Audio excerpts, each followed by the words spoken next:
what I said is that we create media stories. In other words, we focus the people's attention on what's already going on. Does anybody really think, I challenge you, go to Springfield, Ohio, which has been overwhelmed by 20,000 Haitian immigrants. Go to any community that's been overwhelmed by Kamala Harris's illegal alien policies and tell me that these are stories made up by politicians. Hey everyone, I've been in Ukraine for the last 2 weeks, and apparently some things happened while I was gone. Like Donald Trump saying they're eating cats in my home state of Ohio. I actually did watch parts of the debate on my phone where he said that. We were getting ready to cross into Ukraine from Poland, so I was a little distracted, but I saw what everyone else saw. Kamala Harris humiliating Donald Trump in all the right ways. He fell for every rhetorical trap that Harris laid for him. But even I am surprised at how long the story about Springfield, Ohio has stayed in the news. That clip you saw where J.D. Vance defended making up stories is from this weekend. They just cannot stop stepping on rakes. What's kept this story alive is the astonishing incompetence and indiscipline of Trump and Vance. Before I explain, here's Vance acknowledging that he makes up stories to drive news narratives.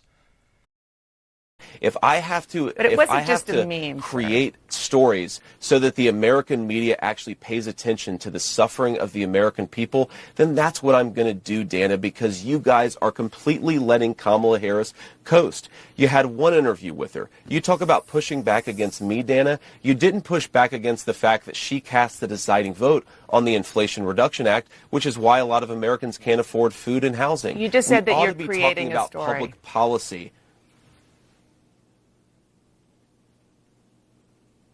Sir, you just said that you're creating the story. What's that, Dana? You just said that this is a story that you created. So the eating dogs and cats thing is not accurate. Dana, it comes from firsthand accounts from my constituents. I say that we're creating a story, meaning we're creating the American media focusing on it. Every chance that the Trump-Vance team has had to move past this ridiculous and transparent lie, they've instead doubled down. It's the logical end result of a political messaging strategy that demands that you never admit fault and never express shame.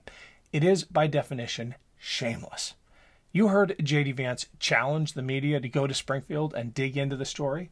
Well, they did, and they found that the Springfield resident who first made this accusation against her Haitian neighbors said she was wrong. They didn't eat her neighbor's cat. It was in the basement all along. The basement. NBC News has now spoken to a woman. Her name is Erica Lee, and she's the woman behind one of those viral posts claiming that her neighbor's cat was kidnapped and saying that it may have been at the hands of Haitian neighbors. She tells us at NBC News she has now deleted the post, that it was wrong, that she misinterpreted a neighbor's story. She just texted me, quote, "I messed up royally," and she said she never meant to cause so much hate against this one group of people. So, Alex, again, the frustration here mounting, the chaos mounting, and we're just kind of here on the ground seeing where this goes from here. It is so disturbing that people are making bomb threats against schools, against a hospital on a Saturday morning. It's just nuts. But let me ask you quickly with regard to the Haitian immigrants. Yeah, 100%. The Haitian immigrants, are they fearful at all for retribution, for people coming at them for these falsehoods? Oh, of course they are. Of course they are. We had our team here earlier this week, and they told us point blank they fear for their lives. And we should note a lot of them don't want to go on camera. We've had really one kind of representative of the community speak to us about that point. So that's why you haven't seen a lot of people speaking out, because they are fearful. One family telling a local paper that they woke up one morning to a window broken and acid thrown on their car. So make no mistake about it. They are fearful. They say the violence is real, and a lot of them are afraid to speak out. So we're hearing those stories as best we can as this all plays out. And yet Trump and Vance amplified this lie and continue to do so because they think it helps them politically. All the while, schools in Springfield have received threats and gone on lockdown, public buildings have had to close, and Trump's racist nativist shock troops, the Proud Boys, have descended on this Ohio town. Here they are, unwelcome and uninvited, except by Trump, marching through the streets of Springfield. By the way, the video credit here goes to my amazing field producer from Against All Enemies who runs Freedom News TV. It's Ken Harbaugh. Quick break here because I have two favors to ask. We're off to a great start with the Ken Harbaugh Show on YouTube, but the podcast needs a little love. Please click the link below to follow, rate, and review. The success of shows like this really does depend on those ratings. And if you haven't yet followed me on Patreon, please check it out. It's free to sign up, or you can pitch in a few bucks a month. Every dollar goes back into this show and our pro-democracy efforts, including the reporting from Ukraine. Go to patreon.com/Ken Harbaugh. Thanks for the support. The KKK is here as well, distributing racist, threatening flyers. And J.D. Vance and Donald Trump continue to add fuel to the fire, even as residents and leaders in Springfield implore them to stop. The mayor of Springfield, Rob Rue, said this about the bomb threats that City Hall and 2 elementary schools received. All these federal politicians that have negatively spun our city, they need to know they're hurting our city, and it was their words that did it. And yet, when J.D. Vance is confronted about the extremists who his lies have emboldened, he says we should just ignore them.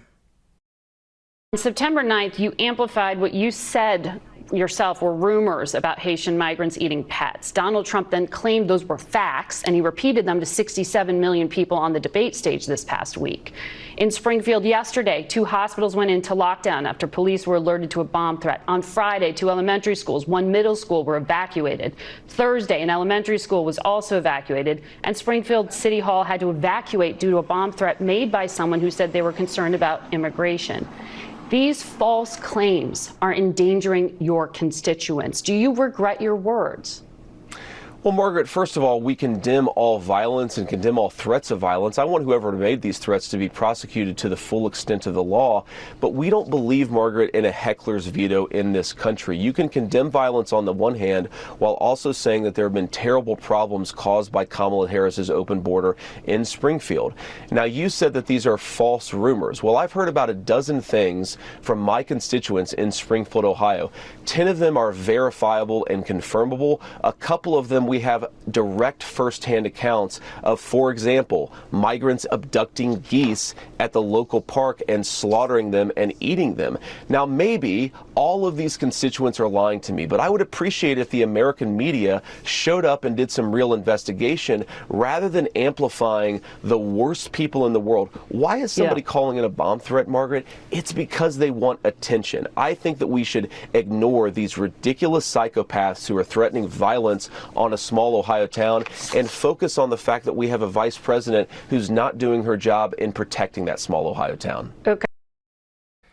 If there's anything consistent at all about J.D. Vance, it's his hypocrisy. The same guy who said, "I think our people hate the right people," can, with a completely straight face, say this. What we want is to recognize and to have motivate us the faith that is, I think, the source of all great truth in human history, and especially in this country. That we want our public policy to be motivated by the wisdom of loving thy neighbor. There is nothing about loving thy neighbor in what Donald Trump and J.D. Vance want to do to America. And you don't need to dive into their brutal policy ideas like those laid out in Project 2025 to get that. Just look at what they have done to Springfield, Ohio. I'll leave you with this clip of Donald Trump unable to condemn bomb threats that his lie provoked. Do you denounce the bomb threats in Springfield, Ohio? I don't know what happened with the bomb threats. I know that it's been taken over by illegal migrants, and that's a terrible thing that happened. Springfield was this beautiful town, and now they're going through hell. It's a sad thing. Not going to happen with me, I can tell you right now.